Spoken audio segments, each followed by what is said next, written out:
What if I told you that being born a princess in medieval Europe was less fairy tale and more like a gilded prison sentence? What dark secrets lurked behind the glittering crowns and silk gowns? How did the very system designed to preserve royal bloodlines ultimately destroy the lives of countless young women? And what price did these princesses pay for maintaining Europe's tangled web of political alliances? Tonight, we'll uncover the disturbing reality of royal intermarriage, explore the tragic life of a Habsburg princess whose story epitomizes this system's cruelty, examine the mysterious genetic curse that plagued Europe's most powerful families, and discover how the elite nobility lived in luxury while orchestrating these human chess games. Before we begin this journey through the shadowed halls of European palaces, I'd love to know where you're joining us from tonight. What time is it where you are? Are you settling in for sleep, or perhaps winding down after a long day? I hope you'll take a moment to like this video, but only if you truly enjoy these boring history stories that help us understand the human cost of power and politics. And please, subscribe if you'd like to join our growing community of history lovers who find comfort in these tales from the past. If you're planning to drift off tonight, you might want to turn the lights down low, maybe put a fan on for some gentle background noise. Get comfortable, because we're about to spend the next 2 hours exploring a world where love was a luxury few could afford, and where being born into privilege often meant a lifetime of suffering. I'd love to hear from you in the comments about what historical topic you'd like us to explore next, or simply check in and let us know you're here. You're all such an important part of our growing community, and I'm grateful for your continued support as we uncover these forgotten stories together. Now, let's step back in time to medieval Europe, where castles dotted the landscape and princesses lived lives that were anything but the fairy tales we imagine today. Why it sucked to be a royal princess in medieval Europe. Imagine waking up every morning knowing that your life, your body, your future, and even your children belong not to you, but to the political ambitions of your family. This was the reality for every princess born into European royalty from roughly 1000 to 1700 CE. While peasant girls might dream of marrying for love, royal daughters understood from their earliest memories that they were valuable primarily as breeding stock and political pawns. You are 7 years old, and you've just been told that you are betrothed to a man you've never met, in a country whose language you don't speak, hundreds of miles from everything you've ever known. This man might be 50 years older than you, or he might be your own uncle. The marriage will happen when you reach 13 or 14, whether you want it or not. This is your introduction to the concept of duty, and it will define every aspect of your existence. Your education begins immediately. You must learn not just to read and write, but to speak multiple languages fluently, because you will likely spend your adult life surrounded by people who share no common tongue with you. You study geography, not out of curiosity, but because you need to understand the political landscape of the realm you will one day help rule. You learn to embroider and paint, not for pleasure, but because these skills will be expected of you as you attempt to create a cultured chord in your new home. Every meal is a lesson in diplomacy. You learn which foods to eat to maintain your health and appearance, because your value as a marriage prospect depends partly on your ability to produce healthy heirs. You practice conversation with visiting diplomats, because every word you speak reflects on your family's reputation. You study the genealogies of European noble houses with the intensity of a scholar, because understanding the complex web of relationships between royal families could mean the difference between peace and war. Your body is not your own, even in childhood. Court physicians examine you regularly, not out of concern for your well-being, but to ensure you are developing properly for your future role as a wife and mother. Your diet is carefully controlled, your exercise monitored, your sleep scheduled. You are being prepared like a prize animal for breeding, and everyone around you treats this as perfectly natural. As you reach adolescence, the pressure intensifies. Marriage negotiations begin in earnest, and you discover that your personal preferences, your fears, your dreams, all of these are completely irrelevant to the discussions taking place about your future. Your father and his advisors debate your worth like merchants haggling over silk or spices. How many troops will your marriage bring to an alliance? How much territory? What trade advantages? You learn that your value is measured not in your intelligence or kindness, but in your ability to cement political relationships through your reproductive capacity. The marriage ceremony itself is often the first time you meet your husband. You stand before him in a cathedral filled with strangers, speaking vows in a language that might not be your native tongue, binding yourself to a man who may view you as nothing more than a means to an end. The celebration that follows is not for your happiness, but for the political alliance your union represents. You smile and dance and accept congratulations while internally mourning the death of any dreams you might have had for your own life. Your wedding night is a duty, not a joy. You have been prepared for this moment through whispered conversations with older women who have described what you must endure. There is no consideration for your comfort or consent. You are expected to submit to your husband's desires whenever he demands it, regardless of your own feelings or physical condition.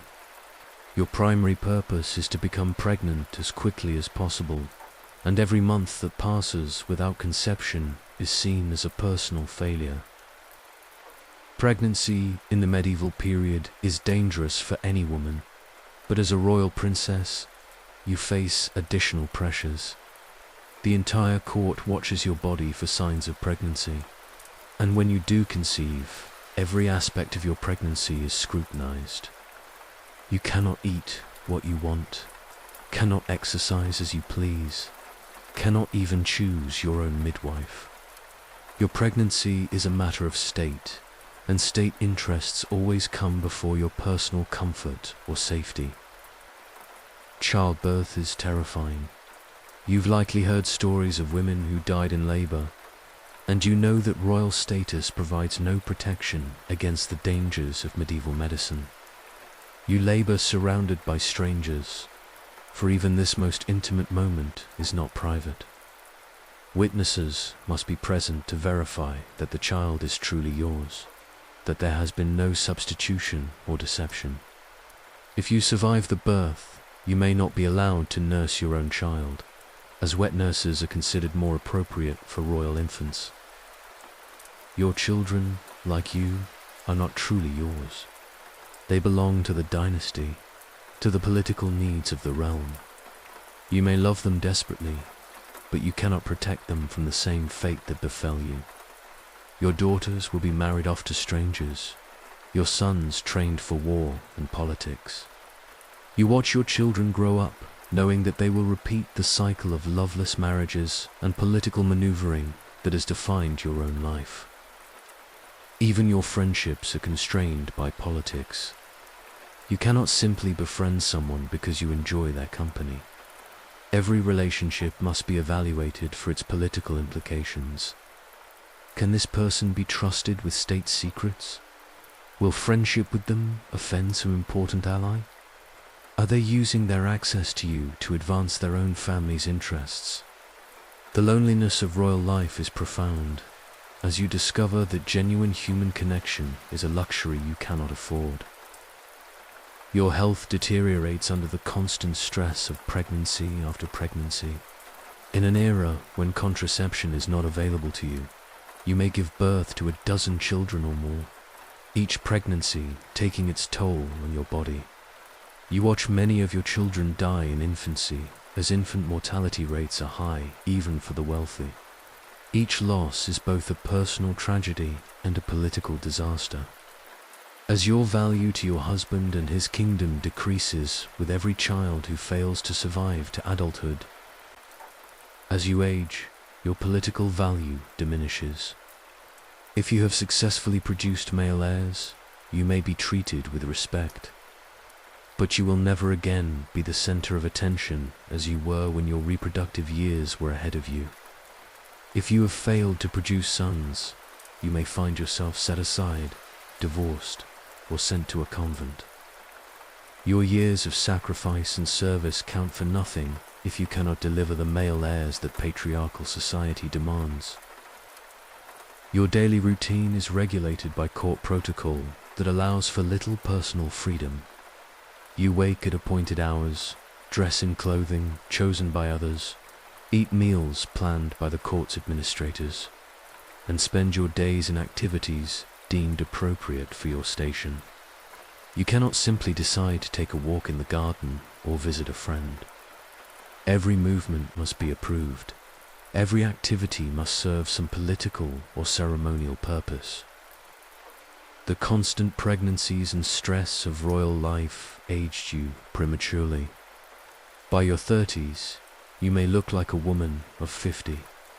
Your teeth are likely rotting from the high-sugar diet favored by the wealthy. Your skin is pale from lack of sunlight, and your body is worn out from repeated childbearing. Yet you must continue to appear at court functions, smiling and gracious, representing the dignity of your position even as your health fails. Your education, which seems so important in childhood, proves largely irrelevant to your actual life. Your knowledge of languages and literature, your skill at music and art, all of these accomplishments are appreciated only insofar as they make you a more attractive ornament at court. You may be intelligent and capable, but you will never be allowed to use these abilities in any meaningful way. Your role is to be seen, not heard, to be beautiful, not influential. Perhaps most tragically, you live with the knowledge that your suffering serves no greater good. The political alliances created through your marriage will likely crumble within a generation. The children you sacrificed your health to produce will grow up to make the same brutal calculations about their own children that your parents made about you. The cycle of human misery continues, justified by the supposedly sacred nature of royal bloodlines and the political necessity of maintaining power. This was the reality for countless European princesses across centuries of medieval and early modern history. Behind the glittering facade of royal courts lay a system that treated women as expendable resources in the service of male ambition and political stability. The fairy tale princess living happily ever after was a myth. The reality was a life of duty, sacrifice, and often profound unhappiness, all in service of a system that valued bloodlines over human dignity. The psychological toll of this existence cannot be overstated. You live in a state of constant anxiety, knowing that your failure to produce male heirs could result in divorce, imprisonment, or worse. You've heard the stories of queens who were executed for failing to give their husbands sons, and you understand that your royal status provides no protection against the wrath of a disappointed husband or the political machinations of those who would benefit from your downfall. Your religious faith, which might provide comfort to other women, becomes another source of pressure. You are expected to be a model of Christian virtue, attending daily prayers and religious ceremonies.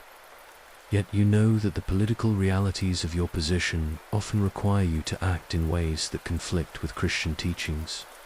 You must smile graciously at allies who you know are plotting against your family, and you must participate in the planning of wars that will kill thousands of innocent people. The isolation of royal life extends beyond just friendship.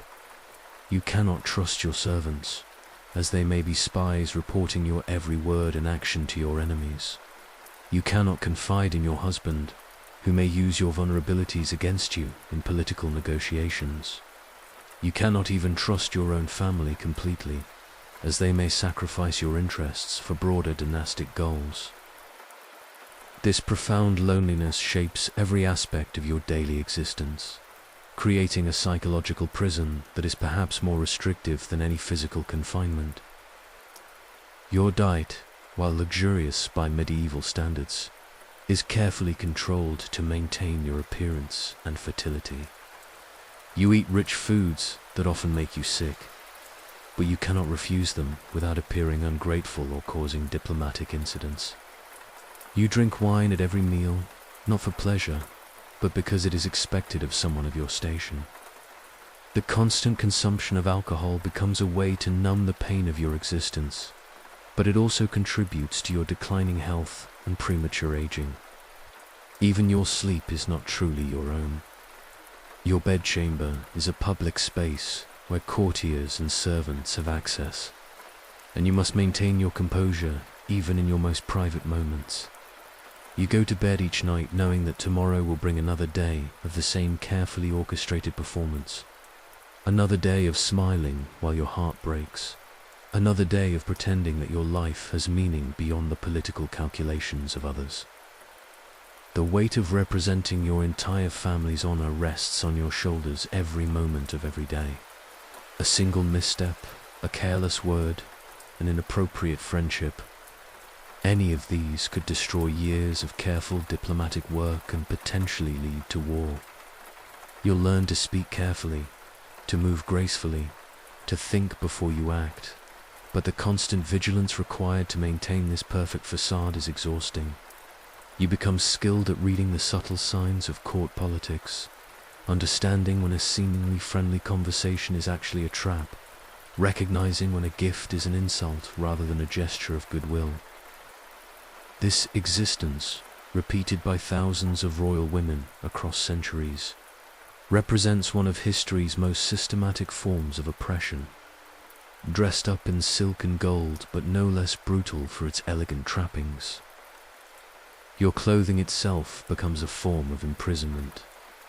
The elaborate gowns you wear are so heavy and restrictive that you cannot move freely or even breathe deeply. The corsets cinched tight around your torso reshape your internal organs, causing lasting damage to your digestive system and making pregnancy even more dangerous than it already is.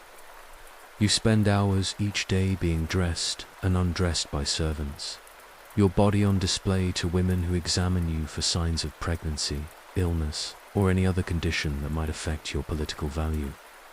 Even the act of getting dressed is a public performance, with specific protocols governing who may touch which articles of clothing and in what order they must be put on.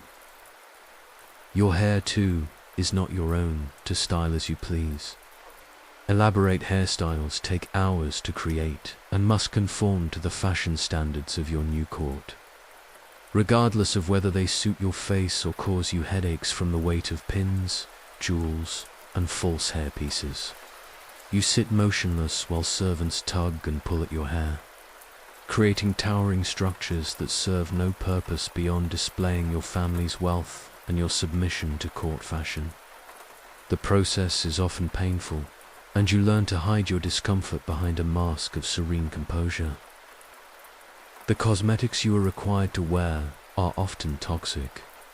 White lead paint covers your face to create the fashionable pale complexion, slowly poisoning you even as it gives you the appearance of delicate beauty. Rouge made from cinnabar contains mercury that seeps into your skin.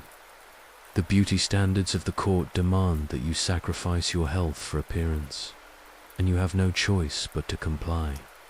You watch your complexion deteriorate over the years, your skin becoming damaged by the very cosmetics that are supposed to enhance your beauty. Your schedule is controlled down to the minute. You wake at prescribed hours, attend morning prayers at specified times, take meals according to rigid timetables, and retire for the evening when court protocol dictates, not when you feel tired. You cannot decide to sleep late one morning or skip a meal because you are not hungry. Every hour of your day is choreographed, leaving no room for spontaneity or personal preference. This relentless regimentation extends even to your private moments, as there is always someone watching, always someone ready to report any deviation from expected behavior. The constant pregnancies take a toll that goes beyond mere physical exhaustion. Each pregnancy brings the risk of death, and you are acutely aware of the many women who have died in childbirth, including perhaps your own mother or sisters. You live with this fear for years, knowing that your primary duty is to risk your life repeatedly in the hope of producing sons. Between pregnancies, you are subjected to various treatments and remedies designed to improve your fertility, many of which are painful, humiliating, or dangerous. Court physicians examine you with cold detachment, discussing your body and its functions as if you were not present, as if you were merely a vessel for producing heirs rather than a human being with feelings and dignity. The loss of each child who dies in infancy or early childhood is a grief that you must bear largely in private.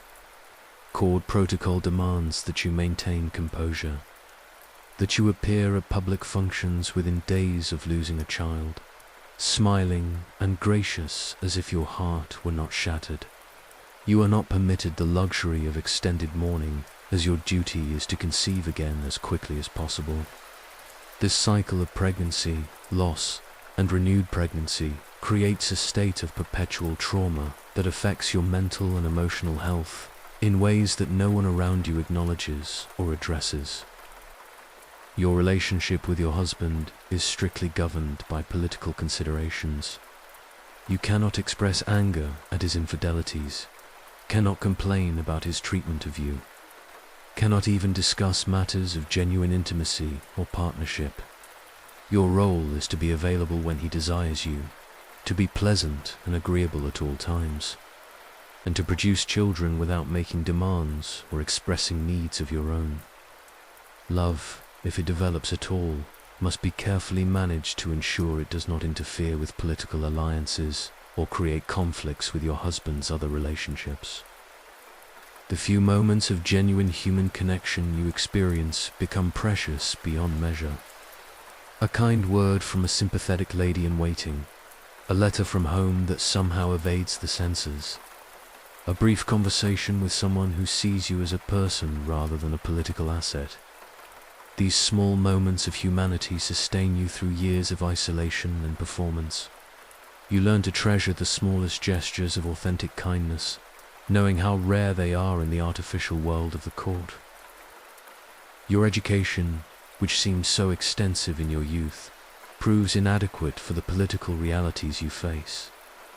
No one taught you how to navigate the treacherous waters of court intrigue, how to distinguish genuine allies from those who smile while plotting against you, or how to protect yourself from the endless schemes and manipulations that characterize royal courts.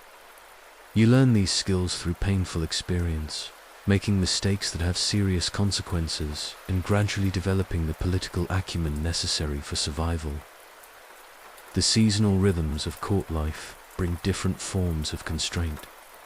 In winter, you are trapped indoors in drafty, poorly heated palaces, spending endless hours in formal rooms with no privacy or comfort. In summer, you move to country estates where the change of scenery provides little relief, as you remain bound by the same protocols and expectations. You cannot simply decide to take a walk alone or sit quietly in a garden. Every outing must be planned, every activity must serve some ceremonial purpose, and you are never truly alone or at rest. Even your acts of charity and patronage, which might provide some sense of purpose or satisfaction, are carefully circumscribed by political considerations.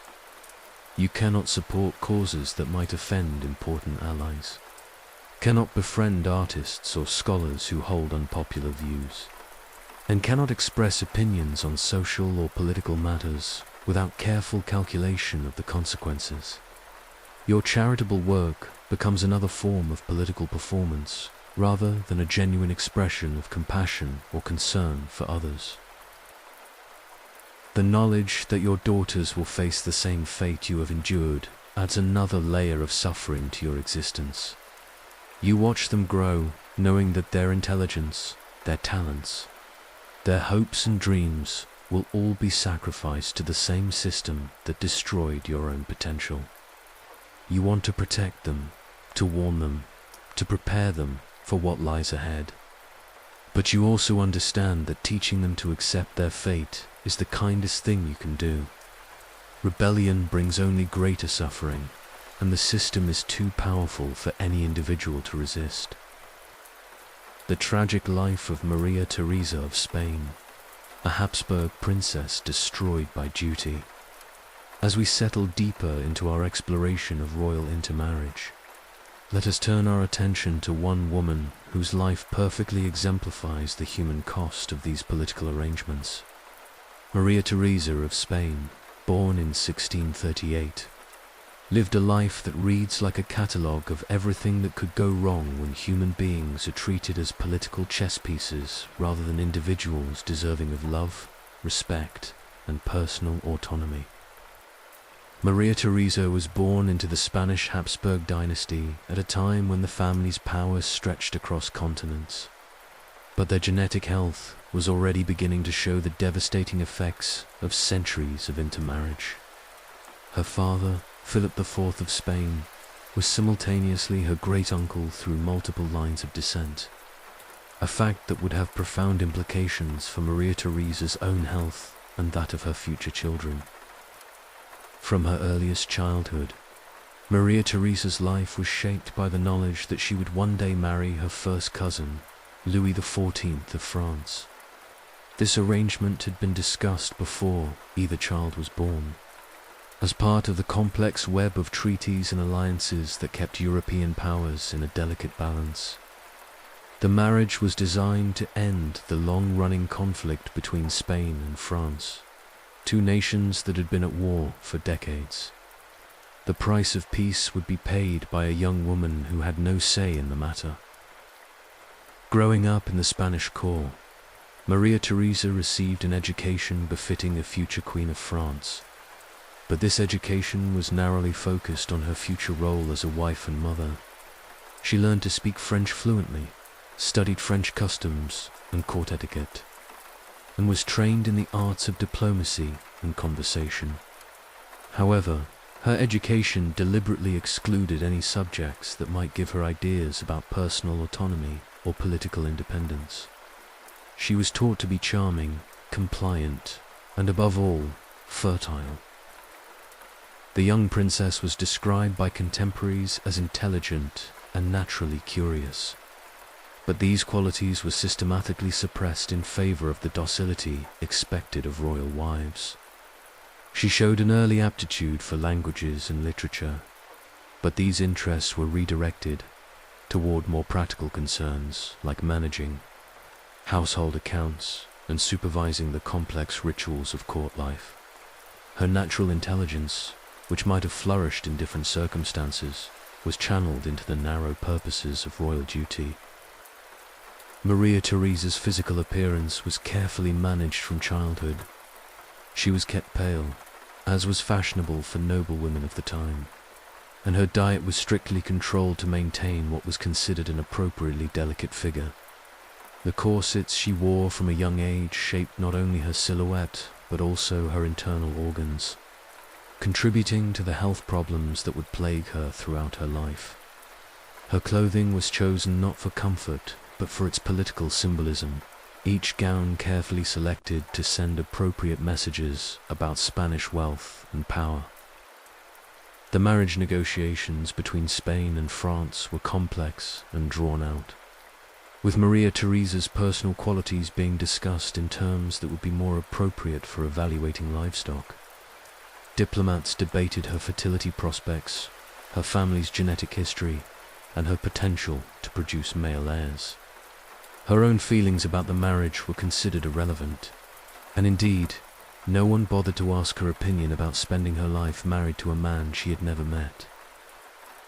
When Maria Theresa finally met Louis XIV in 1660, she was 22 years old and had spent her entire life preparing for this moment.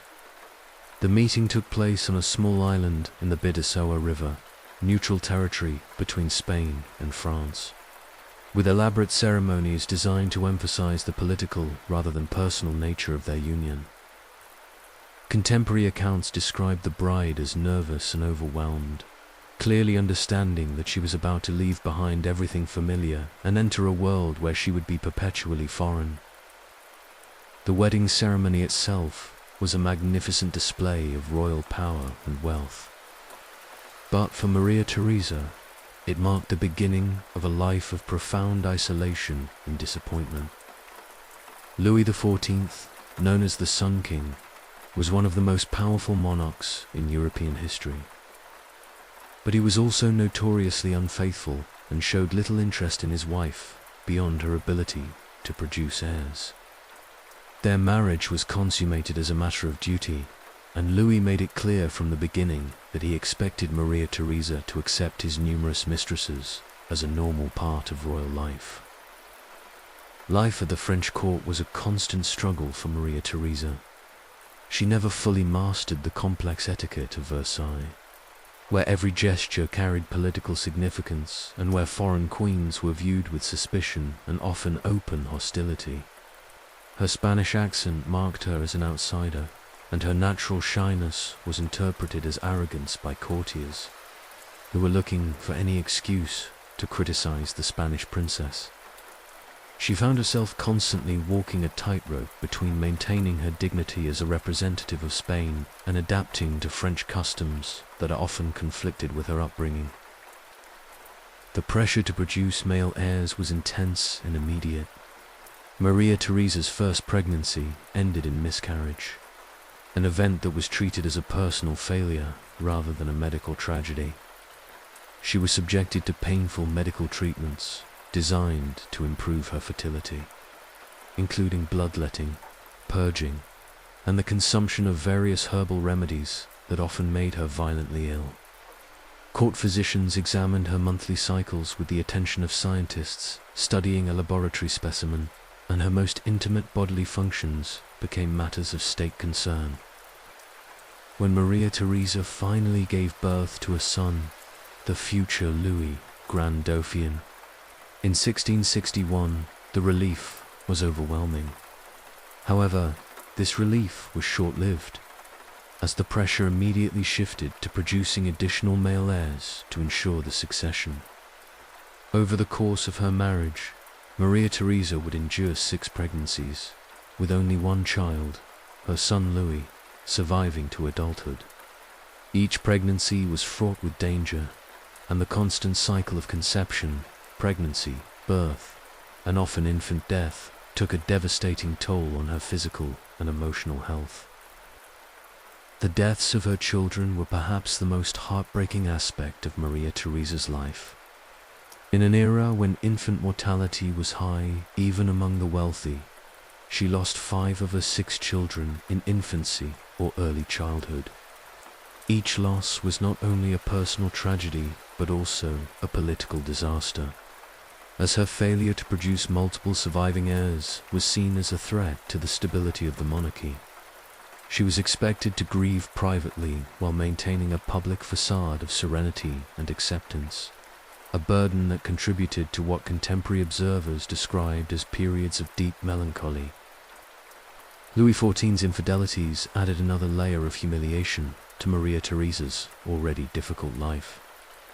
The king's mistresses were not kept discreetly in the background, but were prominent figures at court, often wielding more political influence than the queen herself. Maria Theresa was expected to treat these women with courtesy and respect, attending court functions where she had to watch her husband lavish attention on other women while she was relegated to a purely ceremonial role. The most famous and powerful of Louis XIV's mistresses was Madame de Montespan, who dominated court life during the 1670s and bore the king several children. These illegitimate children were raised at court and often received more attention and affection from their father than Maria Theresa's own son. The queen was forced to watch as her husband's bastard children were celebrated and promoted, while she struggled to maintain her own position and dignity. Maria Theresa's health deteriorated steadily throughout her marriage, The stress of constant pregnancies, the grief of losing children, and the humiliation of her husband's public infidelities combined to create a state of chronic illness that manifested in various ways. She suffered from severe headaches, digestive problems, and what contemporary accounts describe as episodes of nervous exhaustion. The medical treatments available to her were often more harmful than helpful, involving bloodletting, purging, and the consumption of toxic substances that were believed to have medicinal properties. The isolation of her position was compounded by the fact that she could never return to Spain, even for visits. Royal wives were expected to transfer their loyalty completely to their new country, and maintaining strong ties to their birth families was seen as potentially treasonous. Maria Theresa's correspondence with her Spanish relatives was monitored and censored, and she was discouraged from maintaining Spanish customs or even speaking Spanish in public. This cultural exile added to her sense of displacement and loneliness. As the years passed, Maria Theresa's role at court became increasingly marginalized. She attended ceremonial functions and fulfilled her duties as queen. But real power resided with Louis XIV and his ministers, and later with his mistresses. Her opinions were not sought on matters of policy, and her influence over her own son was limited by court protocol that dictated how royal children should be raised. She became a living symbol of royal dignity, but had little actual authority or autonomy. The final years of Maria Theresa's life were marked by declining health and increasing isolation. She died in 1683 at the age of 44, worn out by decades of stress, grief, and the physical demands of repeated pregnancies. Her death was mourned with appropriate ceremony, but those who knew her understood that she had been slowly dying for years, worn down by a system that valued her only for her ability to produce male heirs and maintained political alliances.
He reportedly said that it was the first time she had ever caused him any trouble, a comment that revealed his complete lack of understanding of the suffering she had endured throughout their marriage.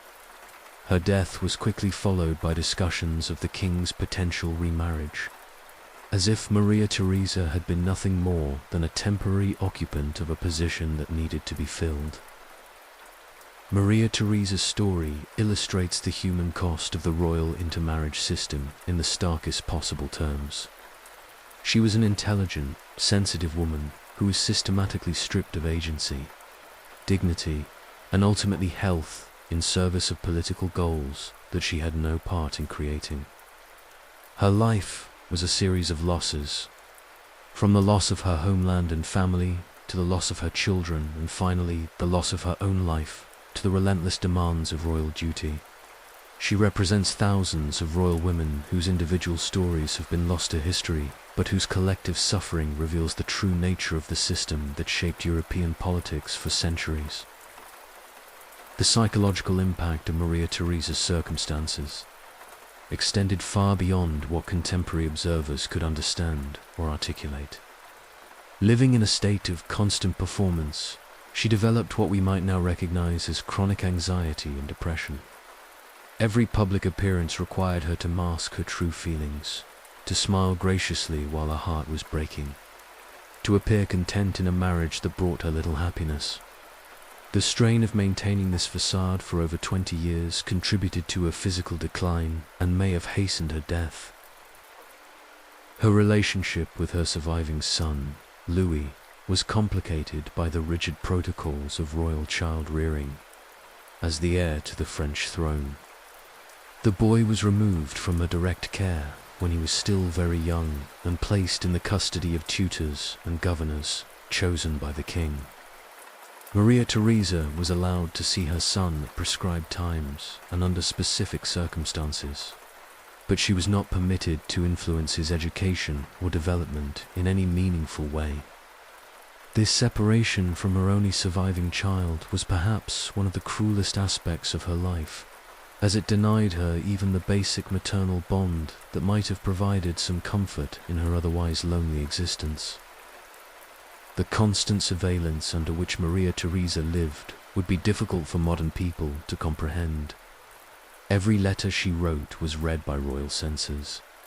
Every conversation was potentially reported to the king's ministers, and every friendship was evaluated for its political implications. She could not express genuine opinions about court life, politics, or even personal matters without risking accusations of disloyalty or treason. This complete lack of privacy meant that she had no outlet for her frustrations, no confidant with whom she could share her true feelings, and no space where she could simply be herself rather than performing the role of queen. Her Spanish heritage, which should have been a source of pride and connection to her family, became instead a source of shame and isolation. At the French court, everything Spanish was viewed with suspicion and often ridicule. Her accent, her preferences in food and music, her religious practices, all of these were seen as foreign and potentially threatening. She was expected to abandon her cultural identity completely and transform herself into a French queen. But she was never fully accepted as such by the French nobility. This cultural displacement left her feeling like a stranger in her own home, belonging neither to Spain nor France, but trapped in a liminal space between two worlds. The religious dimensions of Maria Theresa's suffering add another layer to her tragedy. As a devout Catholic, she found comfort in prayer and religious observance, but even her faith was constrained by political considerations. She could not support certain religious causes that might offend French interests, could not maintain correspondence with Spanish religious figures, and was expected to participate in French religious ceremonies that sometimes conflicted with Spanish Catholic traditions. Her personal relationship with God became entangled with affairs of state, denying her even the solace that religion might have provided. The medical treatments Maria Theresa endured throughout her life were often more harmful than helpful, reflecting the limited understanding of women's health in the 17th century. She was subjected to bloodletting during her pregnancies, given medications containing mercury and other toxic substances, and forced to follow dietary regimens that may have contributed to her declining health. The court physicians who treated her were more concerned with producing male heirs than with her well-being, and their treatments often caused additional suffering rather than relief. Her death in 1683 was the final indignity in a life marked by systematic dehumanization. She died relatively young, worn out by decades of stress, grief, and physical abuse disguised as medical treatment. Her funeral was a grand affair, befitting a queen of France. But the ceremony was more about maintaining royal dignity than mourning an individual human being. Within months of her death, Louis XIV had secretly married his former mistress, Madame de Maintenon, effectively replacing Maria Theresa with a woman who had been her rival for years. The inventory of Maria Theresa's personal possessions conducted after her death reveals the stark contrast between her outer life of luxury and her inner life of poverty. While she owned countless gowns, jewels, and other trappings of royalty, her personal effects included prayer books worn from constant use, letters from Spain that she had read so many times the paper was nearly transparent, and a small collection of items that had belonged to her deceased children. These simple objects, carefully preserved among all the magnificent royal treasures, speak to the private griefs and longings of a woman who had everything except what she truly wanted: love, security, and the freedom to live according to her own wishes. The letters Maria Theresa wrote throughout her life, many of which survive in various archives, provide heartbreaking insights into her emotional state. In correspondence with her Spanish relatives, carefully worded to avoid giving offense or revealing state secrets, she expressed homesickness, loneliness, and a profound sense of displacement that never fully healed. She wrote about her children with tenderness and anxiety, revealing the depth of maternal love that court protocol forced her to conceal in public.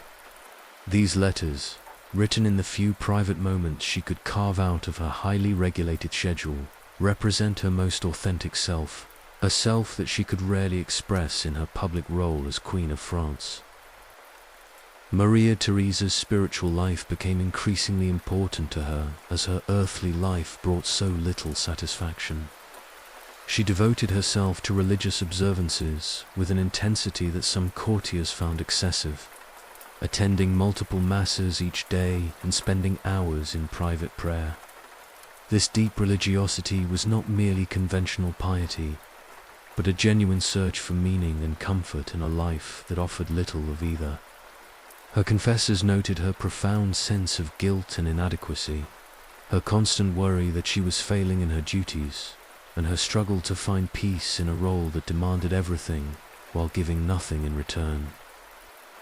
The Queen's relationship with food became complicated and troubled over the years. Court observers noted that she often ate very little at formal meals, picking at her food while maintaining the appearance of participation in court rituals. In private, she sometimes ate compulsively, seeking comfort in the one physical pleasure that was readily available to her. This disordered relationship with food was likely a response to the many ways in which her body was not her own, a small rebellion against the constant surveillance and control that characterized every other aspect of her existence. Maria Theresa's health problems, which began early in her marriage, were exacerbated by the medical treatments of the time. She suffered from chronic headaches that were treated with bloodletting, a procedure that left her weak and anemic. Her digestive problems were addressed with purges and enemas that only worsened her condition. She experienced what we would now recognize as symptoms of depression and anxiety, but these were interpreted by court physicians as humoral imbalances requiring physical interventions that caused additional suffering. The medical establishment of her time had no framework for understanding how psychological stress manifests in physical symptoms, so they treated her body while ignoring the circumstances that were destroying her mental health. The dynamics of Maria Theresa's relationship with her son Louis became increasingly painful as he grew older. The future Dauphin was educated according to his father's wishes, trained to be a king in the French tradition with little regard for his Spanish heritage or his mother's values. Maria Theresa watched her son being shaped into someone she barely recognized, his natural affection for her gradually replaced by the formal courtesy that court protocol demanded. She understood that this was necessary for his future role, but the loss of genuine maternal connection added another dimension to her accumulating griefs. The political isolation Maria Theresa experienced intensified during times of conflict between France and Spain. When the two nations were at war, which happened periodically throughout her marriage, she found herself in an impossible position, unable to express loyalty to either side without being accused of treason against the other. French courtiers watched her carefully during these periods, looking for any sign that her Spanish blood made her unreliable, while her Spanish relatives questioned whether she had truly transferred her allegiance to France. This dual suspicion left her feeling that she belonged nowhere, trusted by no one, and constantly on guard against accusations of disloyalty. The Queen's attempts to create a small circle of trusted companions were repeatedly frustrated by the realities of court politics. Women who she thought were friends often proved to be informers, reporting her private conversations to the king's ministers or to rival factions at court. She learned to be extremely cautious in her speech, to trust no one completely, and to accept that genuine friendship was impossible in an environment where everyone had political motivations and ambitions. This enforced isolation compounded her loneliness and contributed to her declining mental state. Maria Theresa's dreams, recorded in letters to her confessor, reveal the psychological toll of her circumstances. She frequently dreamed of Spain, of her childhood home, of walking freely in gardens without being watched or judged. These dreams were so vivid and emotionally powerful that she would wake in tears, confronted once again with the reality of her constrained existence. Her confessor's responses, urging her to accept God's will and find peace in her duty, provided little comfort, as they essentially asked her to deny the legitimacy of her own suffering. The Queen's aging process was accelerated by the cumulative effects of stress, grief, and physical exhaustion. Portraits from her final years show a woman who appears much older than her actual age, her face marked by sorrow and her posture conveying resignation rather than the regal bearing expected of a queen. Court observers noted that she seemed to be fading away gradually, losing vitality year by year, as if the effort of maintaining her facade had finally exhausted her capacity to continue. Her death, when it came, was almost a relief to those who loved her, as it ended decades of barely concealed suffering. The immediate aftermath of Maria Theresa's death revealed how little her personal relationships had mattered in the grand scheme of court politics.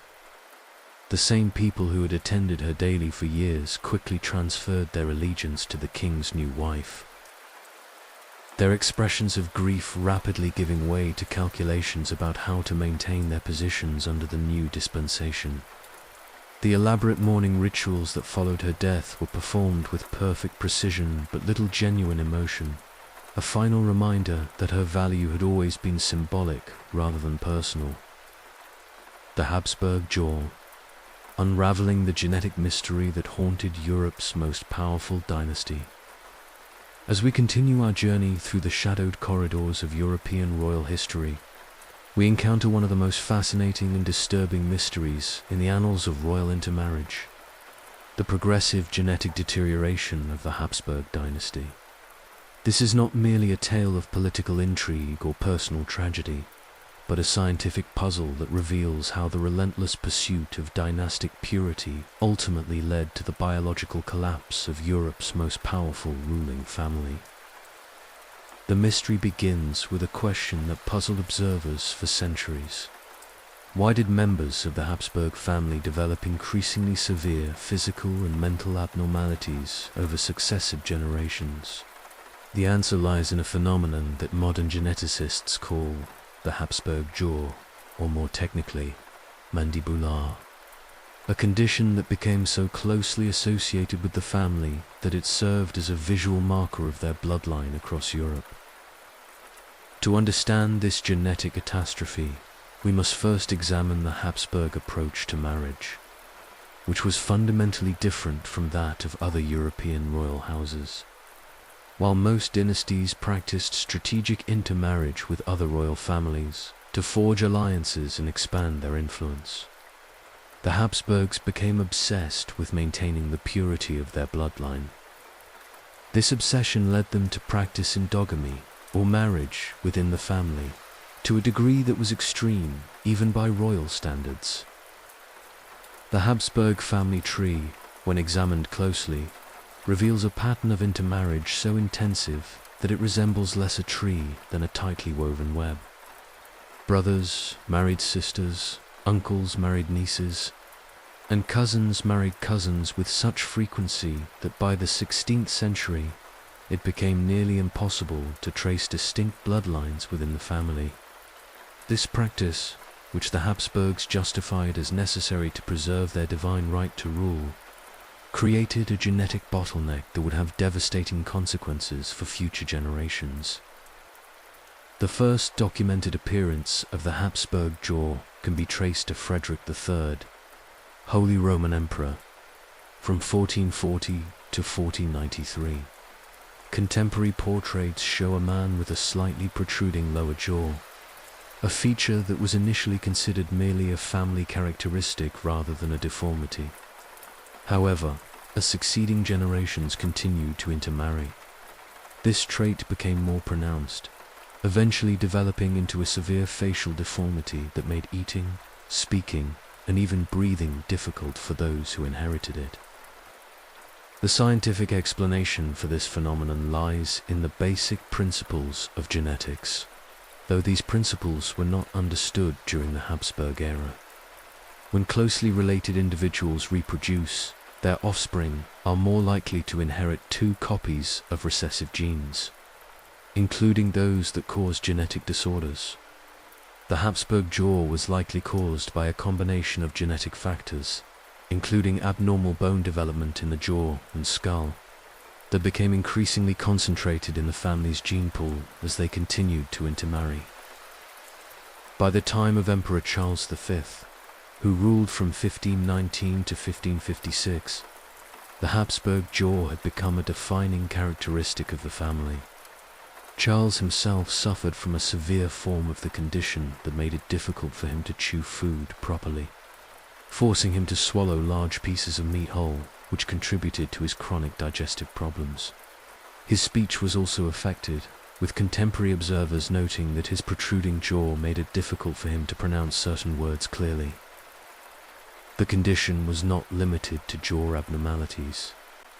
As geneticists have since learned, the same genetic factors that caused the Habsburg jaw also contributed to a range of other health problems that plagued the family. These included epilepsy, mental retardation, infertility, and various autoimmune disorders. The Habsburg gene pool had become so restricted that deleterious recessive traits were being expressed with increasing frequency. Perhaps the most tragic example of Habsburg genetic deterioration was Charles II of Spain, who ruled from 1665 to 1700. Born to parents who were both uncle and niece to each other, Charles inherited a devastating array of genetic abnormalities. His jaw was so severely deformed that he could not chew food properly and had difficulty speaking intelligibly.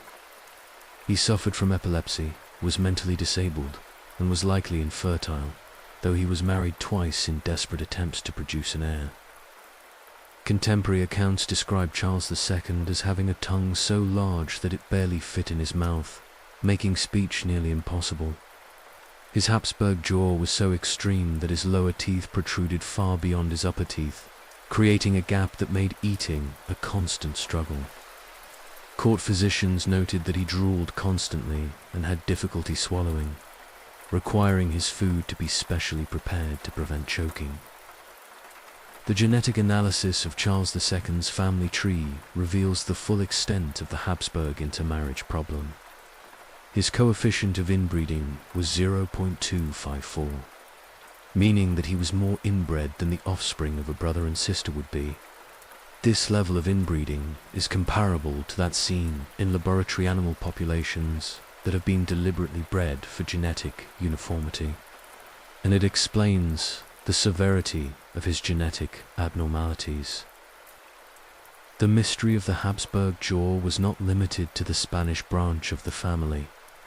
The Austrian Habsburgs, while slightly less inbred than their Spanish cousins, also suffered from the condition. Emperor Leopold I, who ruled from 1658 to 1705, had a jaw so deformed that he could not close his mouth properly, giving him a perpetually slack-jawed appearance that contemporary artists struggled to portray with dignity. The cultural impact of the Habsburg jaw extended far beyond the family itself. Court artists developed techniques for minimizing the appearance of the deformity in official portraits. often painting subjects in profile or using strategic lighting to obscure the extent of their jaw abnormalities. These artistic conventions influenced portraiture throughout Europe, as other royal families sought to avoid any suggestion that they might suffer from similar genetic problems. The Habsburg obsession with genetic purity also had profound implications for the women who married into the family. Many of these women, coming from less inbred bloodlines, found themselves producing children who were genetically healthier than their Habsburg fathers. However, the family's commitment to endogamy meant that these genetic improvements were quickly lost in subsequent generations as the children married back into the Habsburg line. The mystery deepened when researchers began to examine the fertility patterns of the Habsburg family. Despite their emphasis on producing heirs, the family suffered from unusually high rates of infant mortality and infertility. Modern genetic analysis suggests that this was likely due to lethal recessive alleles that caused fetal death or severe developmental abnormalities. The same genetic factors that produced the Habsburg jaw also made it increasingly difficult for the family to reproduce successfully. Archaeological evidence has provided additional clues about the Habsburg genetic legacy. Examinations of Habsburg burial sites have revealed skeletal remains that show clear evidence of developmental abnormalities, including not only jaw deformities, but also spinal deformities, abnormal skull development, and evidence of metabolic disorders. These findings confirm that the Habsburg jaw was just one manifestation of a broader pattern of genetic deterioration. The Spanish War of Succession, which began in 1701, can be understood in part as a consequence of the Habsburg genetic crisis. Charles II's death, without an heir, was not merely a political problem, but the inevitable result of centuries of genetic deterioration. The war that followed, which involved most of Europe's major powers, was essentially a conflict over who would inherit the genetic wreckage of the Spanish Habsburg Empire. Modern genetic techniques have allowed researchers to reconstruct the Habsburg family tree with unprecedented precision, revealing the full extent of their intermarriage practices.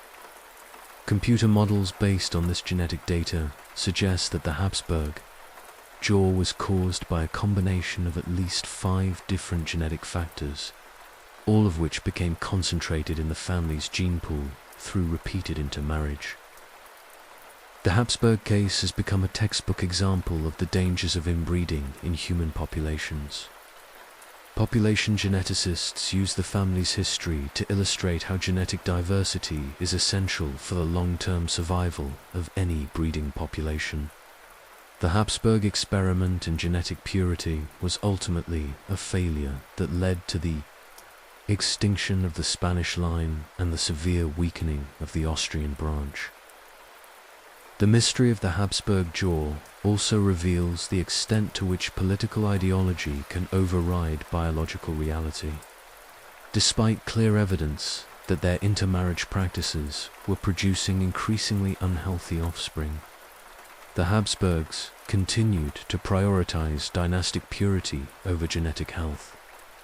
This decision was driven by their belief in the divine nature of royal bloodlines and their fear that marrying outside the family would dilute their claim to political legitimacy. The cultural legacy of the Habsburg jaw extends beyond genetics to influence our understanding of royal power and legitimacy. The family's genetic problems became a source of mockery and political criticism, undermining their claims to divine right and superior bloodlines. Political opponents used the family's obvious genetic deterioration as evidence that their rule was contrary to natural law. The Habsburg genetic crisis also had important implications for the development of medical science. Court physicians, who treated Habsburg rulers, were among the first to systematically document the effects of inbreeding on human health. Their observations, though not understood in modern genetic terms, provided early evidence of the relationship between consanguinity and genetic disorders.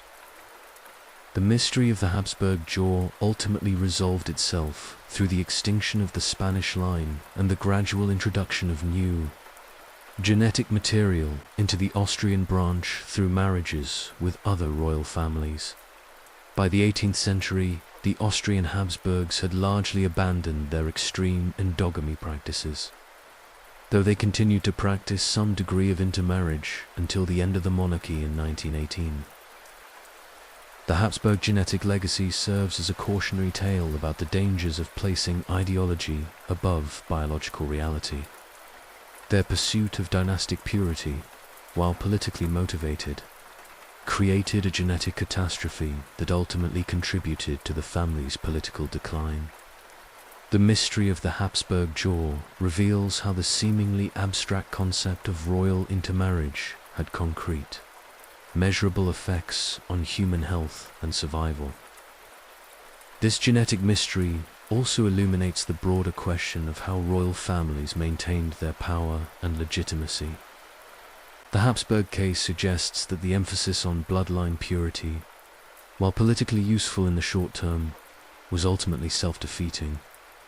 The family's genetic problems became so severe that they undermined their ability to produce viable heirs, leading to succession crises that weakened their political position. The scientific study of the Habsburg jaw has also contributed to our understanding of genetic disorders more broadly. The family's well-documented genealogy and extensive artistic record provide researchers with a unique opportunity to study the effects of inbreeding over multiple generations. This research has implications for understanding genetic disorders in modern populations and has informed genetic counseling practices for families with histories of consanguineous marriage. The mystery extends beyond the physical manifestations of the Habsburg jaw to encompass the psychological and social effects of living with such severe deformities. Court records and personal letters revealed the profound impact that these genetic abnormalities had on the daily lives of Habsburg rulers. Many suffered from chronic pain due to jaw misalignment, experienced difficulty with basic functions like eating and speaking, and endured social embarrassment that affected their ability to perform their royal duties effectively. The Habsburg jaw also created a paradox within the family's political strategy. While they pursued intermarriage to maintain the purity of their bloodline, the resulting genetic problems actually weakened their claims to superiority and divine right. Foreign diplomats and political opponents often commented on the physical abnormalities of Habsburg rulers, using their genetic defects as evidence against their fitness to rule. This created a vicious cycle where the very practices intended to strengthen the dynasty actually undermined its legitimacy. Archaeological investigations of Habsburg burial sites have revealed additional layers to this genetic mystery. Skeletal remains show evidence of nutritional deficiencies that may have been caused by the difficulty Habsburg rulers had in chewing and swallowing food. Many suffered from chronic malnutrition despite having access to the finest foods available, simply because their jaw deformities made proper nutrition impossible.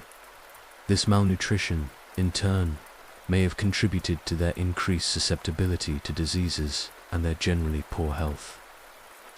The Habsburg genetic crisis also had unexpected effects on European art and culture. Court artists developed increasingly sophisticated techniques for disguising genetic abnormalities in official portraits, leading to innovations in portraiture that influenced artistic conventions across Europe. The challenge of depicting severely deformed rulers while maintaining their dignity pushed artists to develop new approaches to royal representation that emphasized symbolic rather than literal accuracy. The mystery of the Habsburg jaw has also provided insights into the social dynamics of royal courts. As the genetic problems became more severe, court physicians and advisors found themselves in increasingly difficult positions. They had to balance their professional obligations to provide honest medical advice with their political need to maintain the fiction of royal superiority. This led to the development of elaborate medical theories that attempted to explain away genetic abnormalities as signs of divine favor or noble refinement. Modern DNA analysis has revealed even more disturbing aspects of the Habsburg genetic legacy. Research conducted on preserved tissue samples has identified specific genetic markers associated with the family's intermarriage practices. These studies have shown that the Habsburg gene pool was so restricted that members of the family shared genetic material at levels typically seen only in laboratory animal populations bred for research purposes. The Habsburgs' case has become a crucial reference point for understanding the relationship between political power and genetic health. It demonstrates how ideological commitments to racial or genetic purity can override biological reality with devastating consequences. The family's belief in the superiority of their bloodline blinded them to the mounting evidence of genetic deterioration, leading them to continue practices that were clearly harmful to their descendants. The mystery also illuminates the role of women in the Habsburg genetic crisis. Many of the women who married into the family came from less inbred bloodlines and initially improved the genetic health of their children. However, the family's commitment to endogamy meant that these genetic improvements were quickly lost as the children married back into the Habsburg line. This pattern reveals how women's genetic contributions were systematically undermined by patriarchal marriage practices that prioritized male lineage over genetic health. The correspondence between Habsburg rulers and their physicians provides fascinating insights into how the family understood and responded to their genetic problems. These letters reveal a growing awareness that something was wrong, that their children were being born with increasingly severe abnormalities, but also a stubborn refusal to consider that their marriage practices might be the cause. Physicians struggled to explain the pattern of defects without challenging the fundamental premise of royal bloodline purity, leading to elaborate theories involving divine punishment, astrological influences, and maternal imagination during pregnancy. The Habsburg genetic crisis also affected the family's ability to maintain their empire. As successive generations became less capable of effective rule due to physical and mental impairments, real power shifted to advisors, ministers, and other court officials. This created a shadow government where the actual business of empire was conducted by people who lacked royal legitimacy, undermining the very principle of dynastic rule that the Habsburgs claimed to embody. The genetic deterioration thus had direct political consequences that contributed to the family's eventual decline. The social stigma associated with the Habsburg jaw extended beyond the ruling family to affect anyone who bore physical resemblance to Habsburg features. In regions where the family had ruled for generations, certain facial characteristics became associated with inbreeding and genetic defects, creating prejudices that persisted long after the Habsburg dynasty had lost power. This demonstrates how the genetic legacy of royal intermarriage affected not just the ruling families, but entire populations. The mystery of the Habsburg jaw also reveals the limitations of medical knowledge in the early modern period. Physicians who treated Habsburg rulers possessed extensive knowledge of anatomy, pharmacology, and medical theory, yet they lacked the conceptual framework to understand genetics or heredity in anything approaching modern terms. They could observe that certain traits ran in families, but they could not explain why or predict how those traits would manifest in future generations. This gap between observation and understanding meant that even the most skilled physicians of the time could do little to prevent or address the genetic catastrophe unfolding before them. The financial cost of the Habsburg genetic problems was enormous. The family spent vast sums on medical treatments, consultations with renowned physicians from across Europe, and experimental therapies that promised to cure or prevent the genetic disorders afflicting their children. They funded research into heredity and disease, patronized medical schools and hospitals, and employed teams of specialists to monitor the health of royal children. Yet all of this investment produced no solutions, because the fundamental problem, the practice of intensive intermarriage, was never seriously questioned or challenged. The Habsburg case also illustrates how genetic problems can create cascading effects across multiple generations. Children born with severe genetic abnormalities often died young, but those who survived to adulthood and reproduced passed on concentrated genetic defects to their own offspring. Each generation thus faced worse genetic problems than the previous one, creating a downward spiral that could only end in the extinction of the family line. The Spanish branch of the Habsburgs experienced exactly this fate, while the Austrian branch only survived by eventually abandoning their extreme endogamy practices. The religious interpretation of the Habsburg genetic problems added another layer of complexity to the mystery. Some religious leaders interpreted the family's physical abnormalities as signs of divine favor, arguing that their distinctive appearance marked them as chosen by God to rule. Others saw their genetic problems as punishment for sin, though they disagreed about which sins might have provoked divine wrath. These religious interpretations made it even more difficult to address the genetic crisis through practical measures like encouraging marriages outside the family, as such suggestions could be construed as challenging God's will or the divine nature of royal bloodlines. The artistic record of the Habsburg genetic deterioration provides modern researchers with invaluable data for understanding the progression of genetic disorders over time. Portraits painted across multiple generations show the gradual worsening of facial abnormalities, allowing scientists to track how the concentration of deleterious genes increased with each successive generation of intermarriage. These portraits, originally commissioned to celebrate royal majesty, have become scientific evidence of one of history's most dramatic examples of the consequences of inbreeding. The Habsburg jaw mystery also had implications for marriage negotiations with other royal families.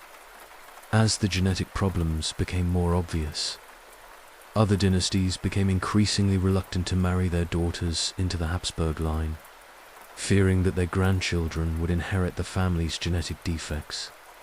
This reluctance further limited the Habsburg marriage pool, forcing them to rely even more heavily on marriages within the family and accelerating the genetic deterioration they were trying to avoid. The system became self-perpetuating, with each generation's genetic problems, making it harder to introduce fresh genetic material through marriages outside the family. The psychological impact on Habsburg rulers who were aware of their genetic abnormalities cannot be understated.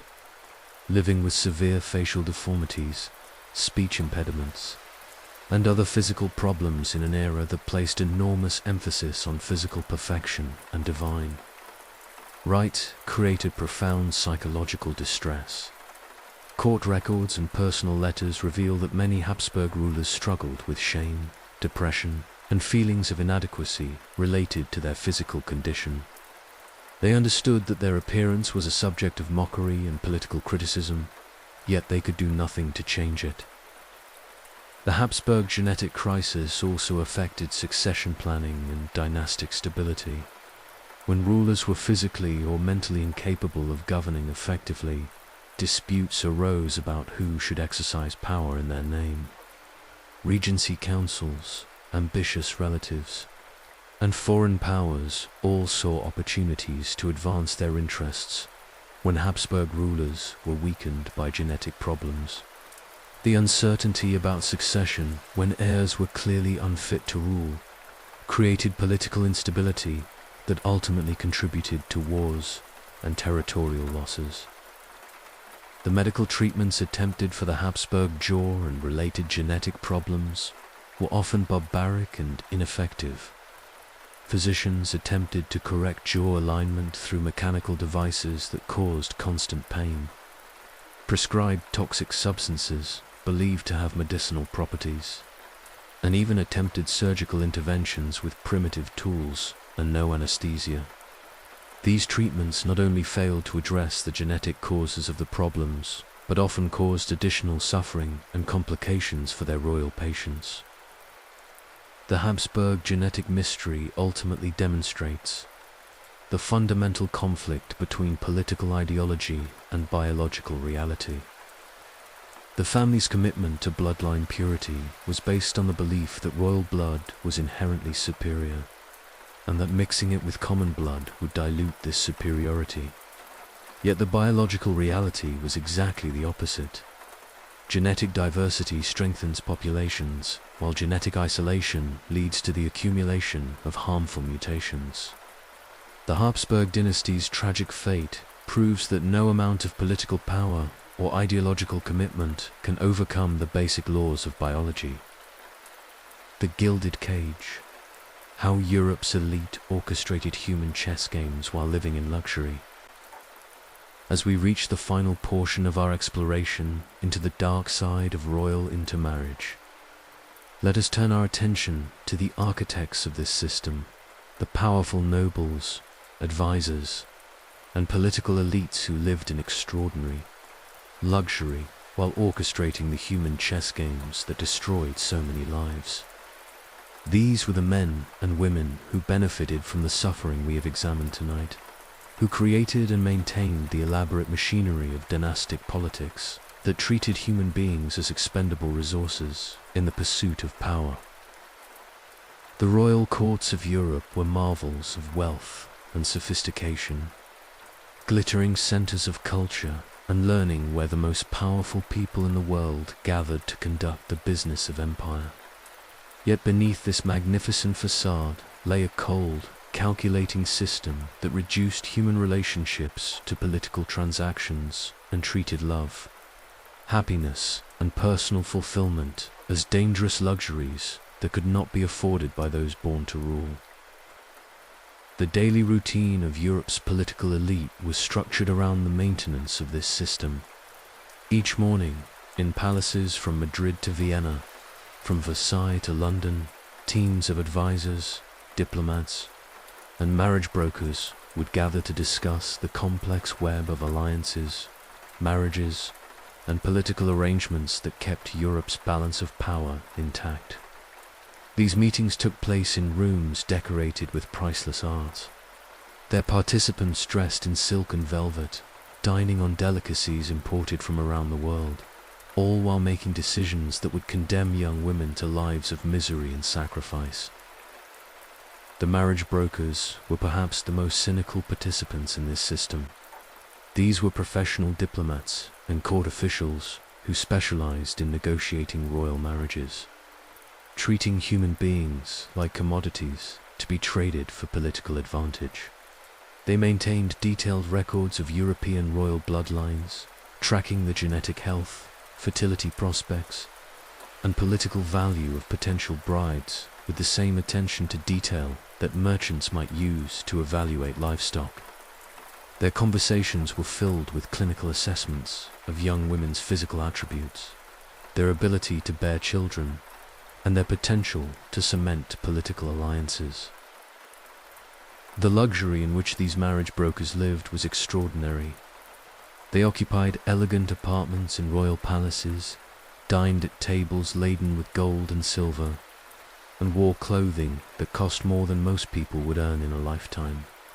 Their work was considered essential to the stability of European civilization, and they were rewarded accordingly. Yet their profession required them to view human suffering as an acceptable cost of political stability, to treat the tears of young brides as mere inconveniences in the grand scheme of dynastic politics. The advisors who surrounded Europe's monarchs lived in a world of almost unimaginable opulence. Their daily lives were structured around elaborate rituals of court etiquette, where every gesture, every word, Every article of clothing carried political significance. They occupied magnificent palaces filled with priceless art. Their meals were prepared by teams of skilled chefs, and their entertainment included the finest musicians, dancers, and performers that money could buy. This luxury was not merely personal indulgence, but a deliberate display of power, designed to reinforce the hierarchical structure of European society. The female members of the court elite played a particularly complex role in the system of royal intermarriage. These were the duchesses, countesses, and other noble women who served as companions and advisors to royal brides, helping them navigate the treacherous waters of court politics. Many of these women had themselves been victims of arranged marriages, yet they had learned to work within the system rather than challenge it. They understood that their own power and security depended on maintaining the very system that had caused them pain. These elite women lived in extraordinary comfort, surrounded by servants who attended to their every need, dressed in gowns that represented fortunes in silk and jewels, and entertained in salons that were centers of European culture and learning. Yet their comfort was purchased at the price of complicity in a system that systematically oppressed other women. They served as mentors to young brides, teaching them how to accept their fate with grace, how to smile while their hearts were breaking, and how to find meaning in lives that had been shaped entirely by the political needs of others. The religious establishment also played a crucial role in maintaining the system of royal intermarriage. Bishops and cardinals, themselves living in palatial residences and enjoying the finest luxuries that medieval and early modern Europe could offer, provided the theological justification for arranged marriages. They preached that royal bloodlines were divinely ordained, that political marriages were blessed by God, and that the suffering of individual women was a small price to pay for the stability of Christian civilization. These religious leaders occupied some of the most magnificent buildings in Europe, their cathedrals and monasteries filled with priceless art and decorated with gold and precious stones. They dined on the finest foods, wore robes made from the most expensive fabrics, and wielded enormous political influence. Yet they used their moral authority to legitimize a system that treated human beings as political pawns, providing religious ceremonies that blessed unions based on political calculation rather than love or compatibility. The court physicians who attended royal families represented another class of elite professionals who benefited from the system while contributing to its perpetuation. These were the most skilled medical practitioners of their time, men who had studied at the finest universities and who commanded enormous fees for their services. They lived in comfortable houses, owned extensive libraries, and enjoyed the respect and admiration of their contemporaries. Yet their work often involved treating the victims of royal intermarriage, attempting to address the physical and psychological damage caused by the very system that employed them. These physicians developed elaborate theories to explain away the genetic abnormalities and psychological disorders that plagued royal families. They invented complex medical treatments that were designed more to maintain the illusion of royal health than to actually cure their patients.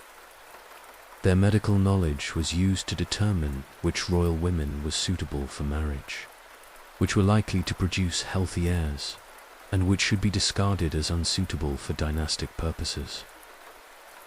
The artists and craftsmen who created the visual culture of European courts also participated in the system of royal intermarriage, though perhaps more indirectly.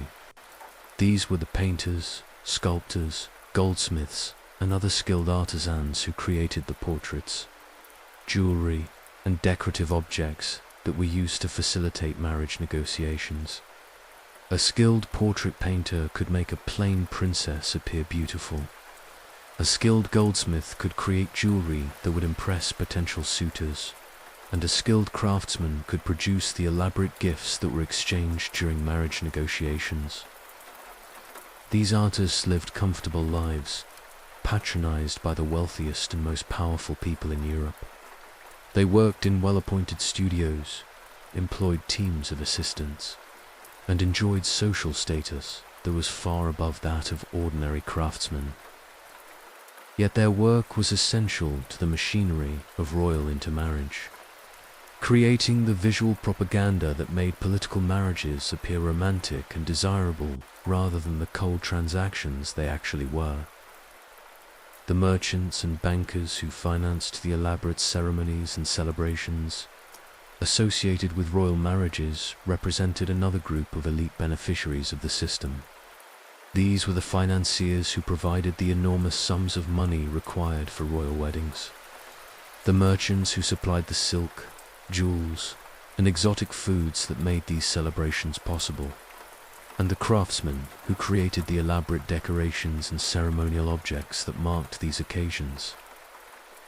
These financial elites lived in magnificent houses, wore expensive clothing, and enjoyed luxuries that were beyond the reach of ordinary people.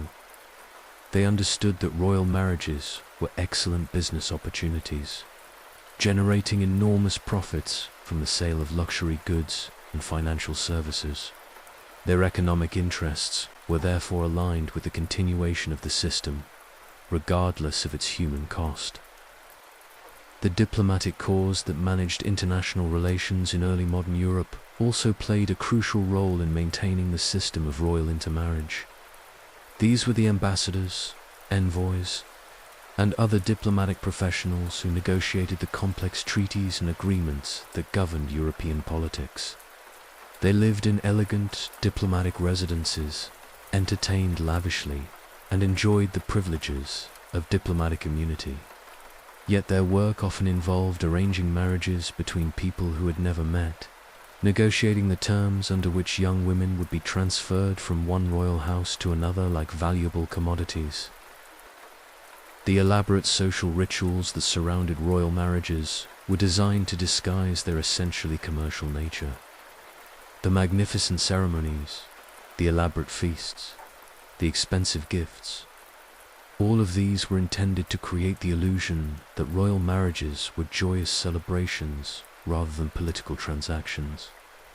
The elite participants in these ceremonies understood their true nature, but participated enthusiastically because the system provided them with wealth, status, and power. The education system that prepared young nobles for their roles in this system was itself a form of luxury that was available only to the wealthy elite. The tutors, governesses, and other educators who taught the children of noble families lived comfortable lives, enjoying the protection and patronage of powerful families. Yet their curriculum was designed to prepare their students to participate in the system of royal intermarriage, teaching them to view human relationships in terms of political advantage, and to accept the sacrifice of individual happiness for dynastic goals. The legal system that governed royal marriages was created and maintained by lawyers and legal scholars who enjoyed high social status and comfortable incomes. These were the men who drafted the marriage contracts that defined the terms under which royal women would live their lives, who created the legal frameworks that made divorce virtually impossible for royal wives, and who provided the legal justification for the system of royal intermarriage. They lived in fine houses, maintained extensive libraries, and enjoyed the respect of their peers. Yet their work was essential to maintaining a system that treated women as property. The entertainment industry that provided diversion for Europe's royal courts also participated in the system of royal intermarriage. Musicians, dancers, poets, and other performers created the cultural atmosphere that made royal courts attractive destinations for potential marriage partners. They lived under the patronage of royal families, enjoying comfortable accommodations, regular meals, and the opportunity to practice their art at the highest levels. Yet their work was part of the elaborate machinery of seduction that made arranged marriages appear romantic and desirable. The spy networks that gathered intelligence about potential marriage partners, represented another aspect of the system that benefited the elite while contributing to human suffering. These were the professional intelligence gatherers who reported on the health, fertility, and political reliability of potential royal brides. They lived shadowy but often comfortable lives, well compensated for their services and protected by the powerful families they served. Yet their work involved the systematic surveillance and evaluation of young women who had committed no crime other than being born into royal families. Even the servants who maintained the physical infrastructure of royal courts participated in the system of royal intermarriage. The cooks, seamstresses, maids, and other domestic workers who made palace life possible understood their role in maintaining the system that kept their employers in power. While they did not enjoy the same luxuries as their noble masters, they lived more comfortably than most people of their time and understood that their security depended on the continuation of the system. The architecture of royal palaces was itself designed to facilitate the system of royal intermarriage. The grand reception halls, where marriage negotiations took place, the private apartments where royal brides lived their confined lives, the elaborate gardens where courtship rituals were performed, all of these were created by architects and builders who understood their role in maintaining the system. These skilled craftsmen lived comfortable lives, enjoyed steady employment, and took pride in their work, yet their creations were essentially elaborate prisons designed to contain and control the lives of royal women. The system of royal intermarriage was maintained not just by the direct participants, but by an entire civilization that had organized itself around the principle that human relationships should serve political purposes.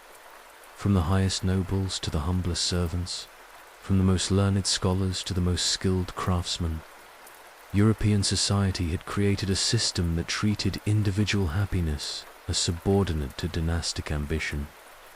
The luxury in which the elite lived was built on the suffering of the women who were sacrificed to maintain this system, yet few questioned whether the price was worth paying. The elaborate record-keeping systems that tracked royal genealogies and marriage. Alliances represented another aspect of the elite infrastructure supporting royal intermarriage. Genealogists and herald officers maintained detailed records of bloodlines, creating family trees that stretched back centuries and tracked every marriage alliance across Europe. These records were essential tools for marriage negotiations, allowing diplomats to calculate the exact degree of relationship between potential marriage partners and to identify which alliances would be most politically advantageous. The men who maintained these records lived comfortable lives as court officials, yet their work reduced human beings to entries in a ledger, names connected by lines on a page, rather than individuals with hopes, dreams, and feelings. The elaborate gift-giving customs associated with royal marriages created another layer of economic activity that benefited Europe's elite classes. When a royal marriage was arranged, vast quantities of luxury goods changed hands as gifts between the families, payments to intermediaries, and rewards for those who facilitated the negotiations. Goldsmiths created elaborate jewelry. Textile merchants supplied silk and velvet by the yard. Perfumers provided exotic scents, and countless other artisans and merchants profited from the commercial aspects of royal marriages.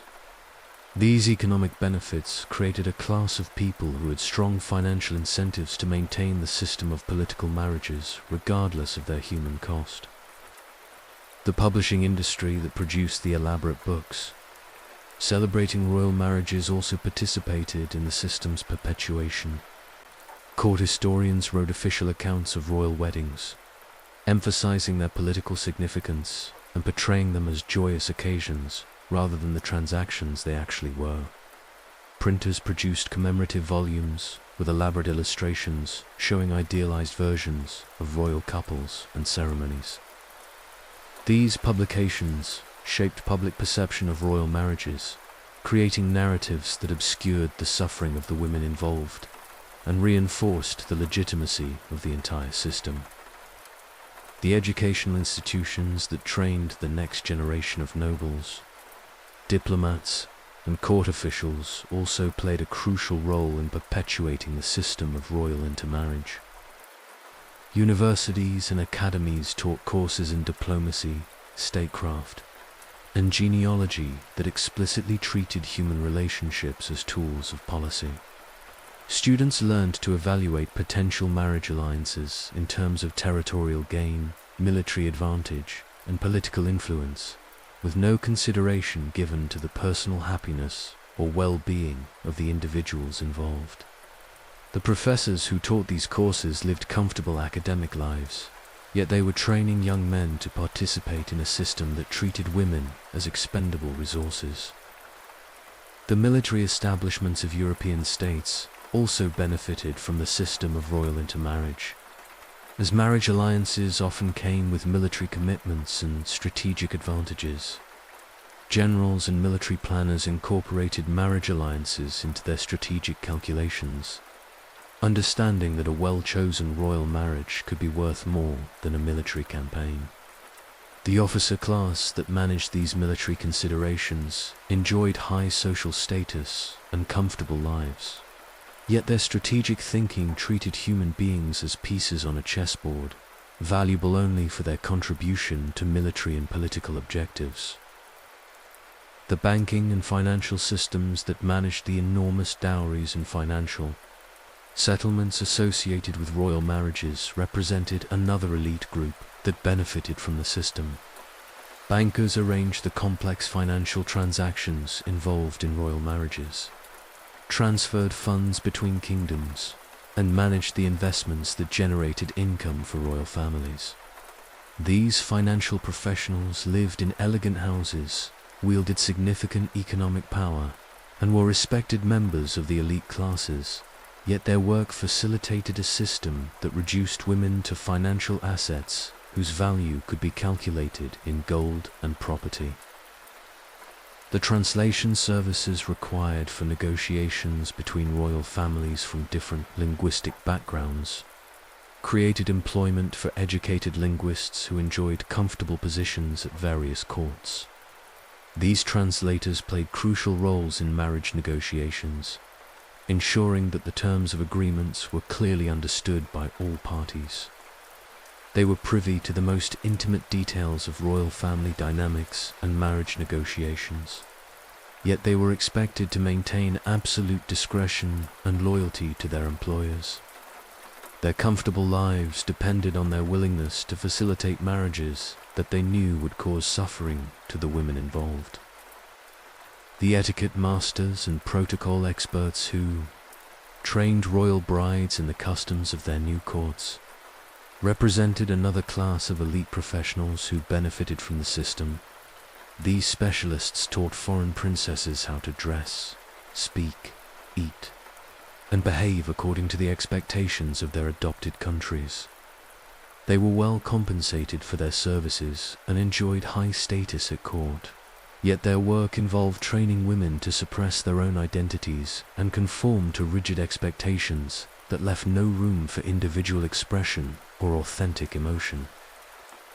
The system of royal intermarriage also created opportunities for social advancement that motivated ambitious individuals from lower ranks to support and participate in its perpetuation. A skilled diplomat who successfully negotiated a royal marriage could be rewarded with titles, lands, and elevated social status. A lady-in-waiting who successfully helped a foreign princess adapt to her new court might be granted a pension or advantageous marriage for her own children. These opportunities for advancement created a class of people who actively worked to maintain the system because it provided their pathway to wealth and status. The religious orders that educated royal daughters also participated in the system, despite the Christian emphasis on compassion and human dignity. Convents and religious schools prepared princesses for their future roles as wives and mothers, teaching them to accept their duty and subordinate their own desires to political necessity.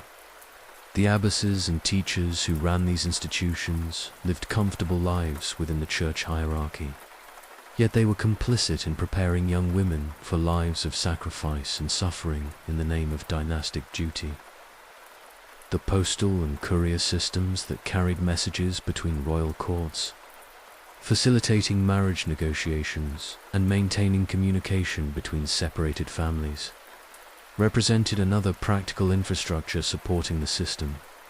Courier services employed hundreds of riders who transported letters across Europe, often at great personal risk and hardship.